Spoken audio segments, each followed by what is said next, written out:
श्री सीताराम सरकार की जय। श्री हनुमान जी महाराज की जय। श्री गौरी शंकर भगवान की जय।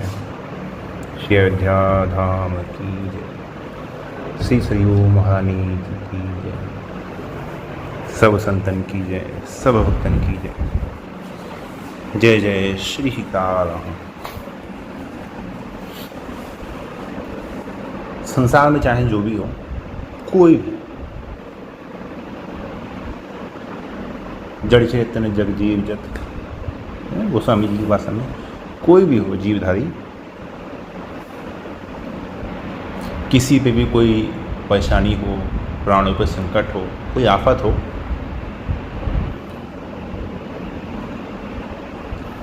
तो उस समय सबके अंदर से एक प्रार्थना निकलती है, एक आर्त भाव। हम सब जो प्रार्थना भगवान से करते हैं, ये वास्तव में वास्तविक प्रार्थना नहीं है। प्रार्थना तो तभी होती है जब कोई मुसीबत हो, कोई दुख हो, संताप हो, कष्ट हो, तो उस समय जो आर्तभाव जो हृदय से निकलता है, उस समय जो भगवान को पुकारा जाता है ना, वो प्रार्थना होती है। उस प्रार्थना का जो लाभ होता है वो भी तत्काल ही होता है। जैसे आप मंदिर गए, आपने कहा भगवान आपके चरणों में अनन्य भक्ति दीजिए, प्रेम दीजिए, कहा ना, मिल गया क्या? लगा, अनुभव हो गया कि हाँ ऐसा है, मुझे आपके सिवा कुछ दिखाई न दे, दिन भर आपके नाम की धुन लगी है, आपका ही ध्यान स्मरण बना रहे। हुआ? नहीं हुआ ना, क्योंकि उस प्रार्थना के साथ में वो भाव नहीं जुड़ा हुआ था जो उस प्रार्थना को बल प्रदान करे। जैसे गजेंद्र हैं, द्रौपदी हैं, है ना, इन सब की विपत्ति आई, तो विपत्ति में क्या किया? भगवान को याद किया, पुकारा, रक्षा हुई ना। ये होता कब है? यहाँ समझने वाली बात है, जब अपना बल शून्य हो जाए, बुद्धि कुंठित हो जाए। अब वहाँ पे लोग कहते हैं ना, यहाँ अब दिमाग काम नहीं कर रहा, ऐसी स्थिति हो जाए, उस समय जब भगवान की शरण ली जाती है, तब वहाँ भगवान की कृपा काम करती है। तब तक भगवान की कृपा काम नहीं करती। जैसे गजेंद्र को जब मगर ने पकड़ लिया, तो वो भी बड़ा बलवान था, क्योंकि श्रापित तो था ही। तो ऐसे जो जीवधारी बनते हैं, इनमें बड़ा अपार बल होता है। तो गजेंद्र में भी बड़ा अपार बल था, खूब बल लगाया। जब मगर ने पैर पकड़ा तो लगा, मैं तो अपना पैर उठा के मगर को ही पानी से निकाल के फेंक दूंगा बाहर, लेकिन मगर भी तो श्रापित था, वो भी अपार बलवान, बड़ा बल लगाया। फिर उसके अपने जो साथी थे, उन्होंने भी उसकी सूंड पकड़ के खींचने लगे, सब ने अपने अपने अनुसार बल लगाया। लेकिन जब उसे अनुभव हो गया कि मैं अपने बल से अब मैं छूट नहीं पाऊंगा, धीरे धीरे पानी में और अंदर धंसने लगा, धीरे धीरे पैर, है ना, फिर शरीर, आधा शरीर धंस गया। तब सूंड और केवल जो गर्दन थी ये थोड़ी बाहर।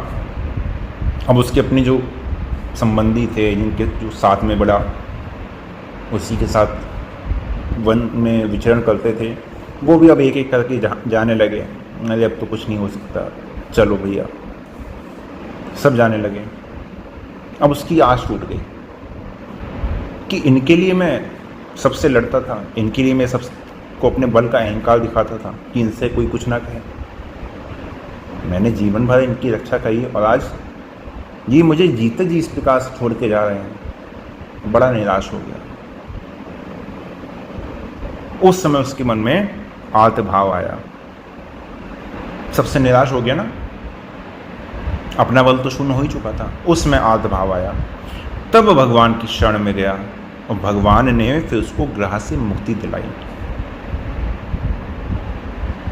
ठीक है, उदाहरण देखिए ना, सबसे बल शून्य हो गया। उसी प्रकार द्रौपदी का देखिए, जब द्रौपदी का चीरहरण हुआ सबके सामने हाथ पैर जोड़े, तुम बचा लो, तुम बचा लो, है ना। धृतराष्ट्र से कहा, द्रोणाचार्य से कहा, है ना, भीष्म पितामह से कहा, अपने पतियों से कहा, और जो गुरु आचार्य हैं उनसे कहा, जो और अन्य सभा में जो बड़े बुजुर्ग हैं उनसे कहा कि भाई कोई तो रक्षा करो, कोई तो कहो, कोई तो देखो कि मेरे साथ क्या हो रहा है। लेकिन किसी ने प्रार्थना नहीं सुनी। अपने 5 पति बलवान, एक से एक, कोई साथ नहीं दिया। कोई साथ दिया?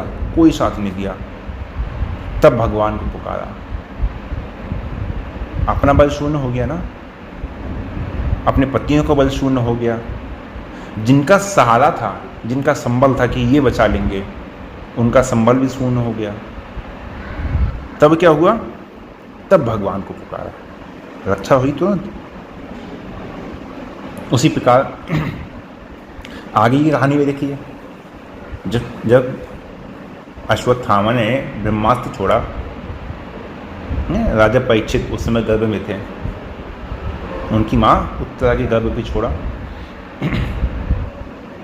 अब ब्रह्मास्त्र जा रहा है, अब रोकने वाला कौन?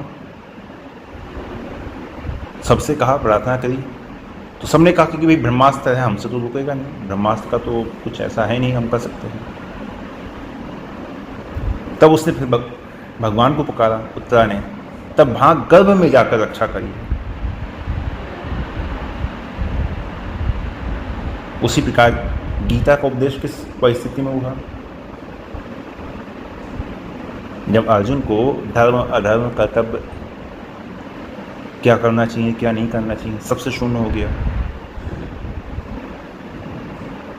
तब भगवान की शरण में गए तो भगवान ने कहा कि भाई इस प्रकार से करो।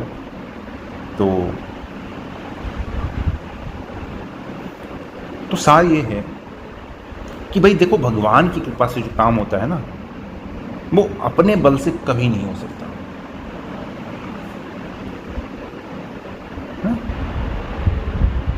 भगवान की कृपा से जो काम हो गया उसे हम अपने बल से नहीं कर सकते। लेकिन समस्या ये हो जाती है कि जब तक अपना बल शून्य ना हो जाए, अपने बल का जो संबल है, जो अहम है, वो पूरा ना हो जाए ना, तब तक मनुष्य दूसरे की ओर देखता नहीं है। अरे हाँ, मैं तो ये ऐसा कर लूँगा। जिससे मान लीजिए उसको कोई वजन उठाना है,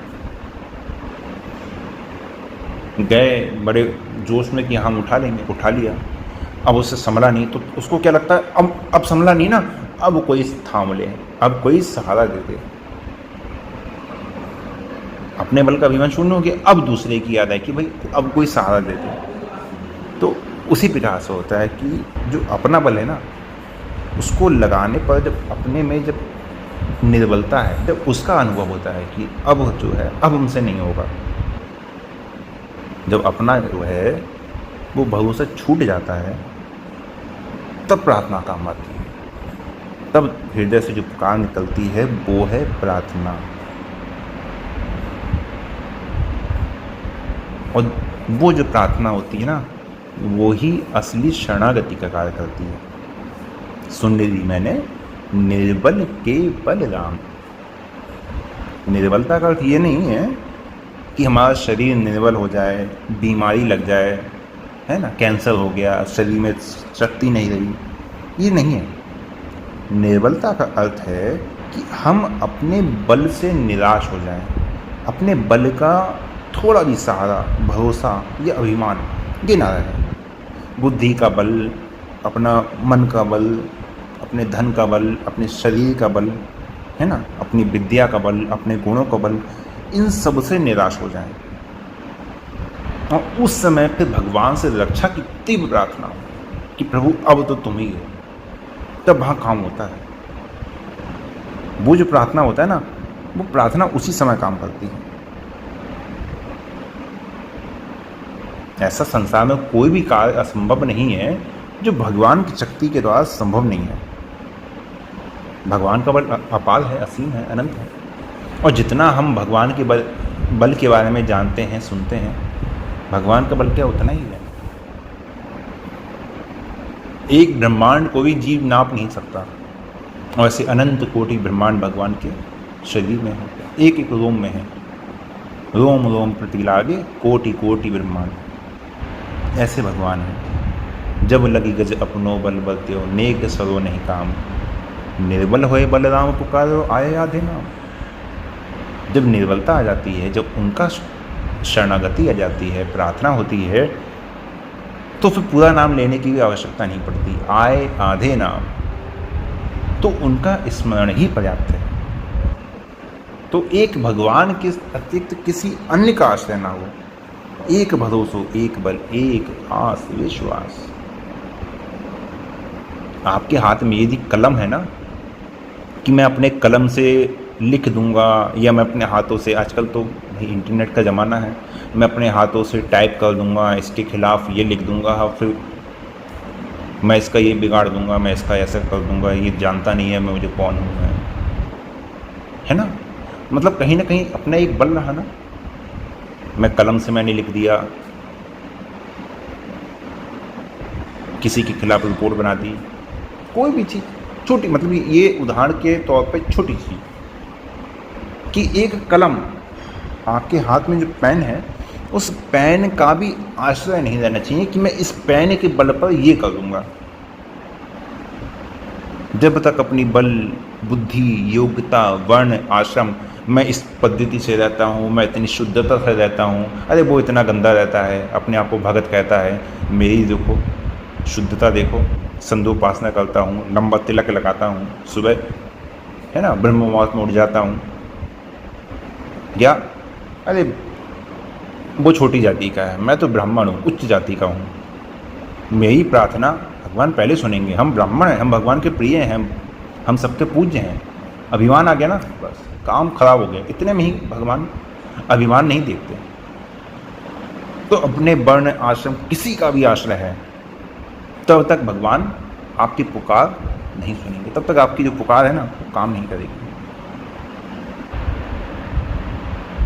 लेकिन जब ऐसा अनुभव हो ना कि मैं अपने बल से, अपनी बुद्धि से, अपनी योग्यता से मैं भगवान को प्राप्त नहीं कर सकता, इन सब से मैं अपने दुख को दूर नहीं कर सकता, केवल भगवान की कृपा से ही कार्य हो सकता है, तब वहाँ उस परिस्थिति में फिर भगवान की जो कृपा है ना वो कार्य करती है, क्योंकि भगवान सर्वसमर्थ है। जो चेतन कह जड़ करई, जड़ ही करही चैतन्य, अस समर्थ रघुनायक ही भजत जीव ते धन्य। ऐसे केवल भगवान सन्मुख हो ही जीव मही भी, जन्म कोटि अग्ना से ही तभी। वही गीता में सर्वधर्मान परित्यज्य माम एकम शरणं व्रज। सब छोड़ के जो मेरी शरण हो गया, अहम का सर्व पापे भ्यो मोक्ष समय मां सोचा। तुम जैसे भी हो, जिस परिस्थिति में हो, मेरी शरण आ जाओ। तुम्हें शुद्ध करने की जिम्मेदारी मेरी है ना।